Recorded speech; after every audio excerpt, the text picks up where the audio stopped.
Right ఇక Delhi liquor scam కేసులో కవితకు మరో షాక్ తగిలింది. ఇప్పటికే 7 రోజుల కస్టడీ విధిస్తూ రౌజ్ అవెన్యూ కోర్టు తీర్పును వెలువడించింది. దీనికి సంబంధించి మరింత సమాచారాన్ని మా ప్రతినిధి శివ అందిస్తారు. సో శివ, కవిత కేసుకు సంబంధించి 7 రోజుల కస్టడీ విధించడం మనం చూస్తూనే ఉన్నాం. దీనికి సంబంధించిన అప్డేట్స్ ఏంటి?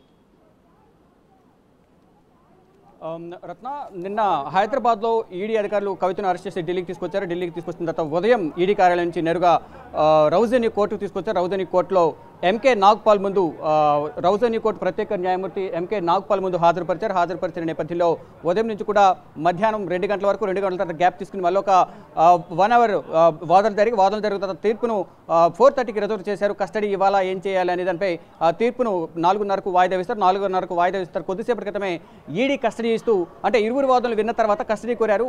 ఈడీ అధికారులు 10 రోజుల కస్టడీ కోరిన నేపథ్యంలో కొద్దిసేపటి క్రితం 7 రోజులు అంటే వారం రోజుల పాటు ఈడీ కస్టడీ ఇస్తున్నట్లు కూడా రౌజ్ అవెన్యూ కోర్టు ప్రత్యేక కోర్టు న్యాయమూర్తి ఎంకే నాగ్పాల్ ఆదేశాలు ఇచ్చారు. 7 రోజుల పాటు కూడా ఈడీ కార్యాలయంలోనే కవిత ఉండబోతున్నారు. ఈ 7 రోజులు ఈడీ అధికారులు కవితను విచారించబోతున్నారు. ఇటు మరోవైపు కవితకు సంబంధించిన రిమాండ్ రిపోర్ట్ను కూడా ఈడీ అధికారులు రిలీజ్ చేశారు. మొత్తంగా సౌత్ గ్రూప్లో కవిత కీలకంగా వ్యవహరించారనేది ప్రధానంగా ఈ రిమాండ్ రిపోర్ట్లో ప్రధానంగా వారు అభియోగాలు నమోదు చేశారు.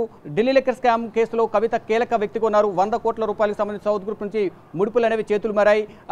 ముడుపులు మారడంలో కీలకంగా కవితనే వ్యవహరించారనేది ప్రధానంగా ఈ రిమాండ్ రిపోర్ట్లో అభియోగాలు అయితే నమోదు చేశారు.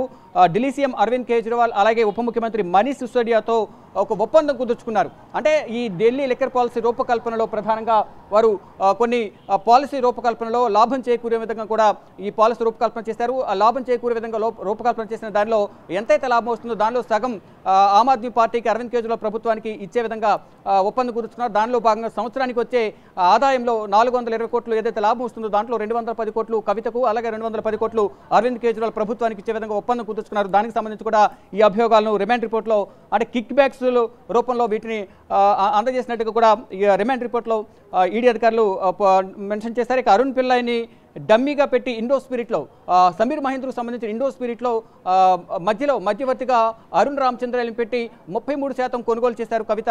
అంటే వ్యాపార భాగస్వామిగా మధ్యవర్తిగా ఇటు అరుణ్ రామచంద్ర పిల్లై వ్యవహరించి ఇండో స్పిరిట్ అధినేత సమీర్ మహేంద్రు ఢిల్లీ లిక్కర్ స్కామ్లో కూడా కీలక సూత్రధారి. దీంట్లో ఈ జోన్స్ను కేటాయించడంలోని జోన్స్ను పొందడంలో కూడా కీలకంగా వ్యవహరించారు. ఈ నేపథ్యంలోనే ఇండో స్పిరిట్ అనే సొంత కంపెనీ సమీర్ మహేంద్రకు ఉంది. సమీర్ మహేంద్రును కూడా గతంలో అరెస్ట్ చేసిన తర్వాత అప్రూవర్గా మారారు సమీర్ మహేంద్రు.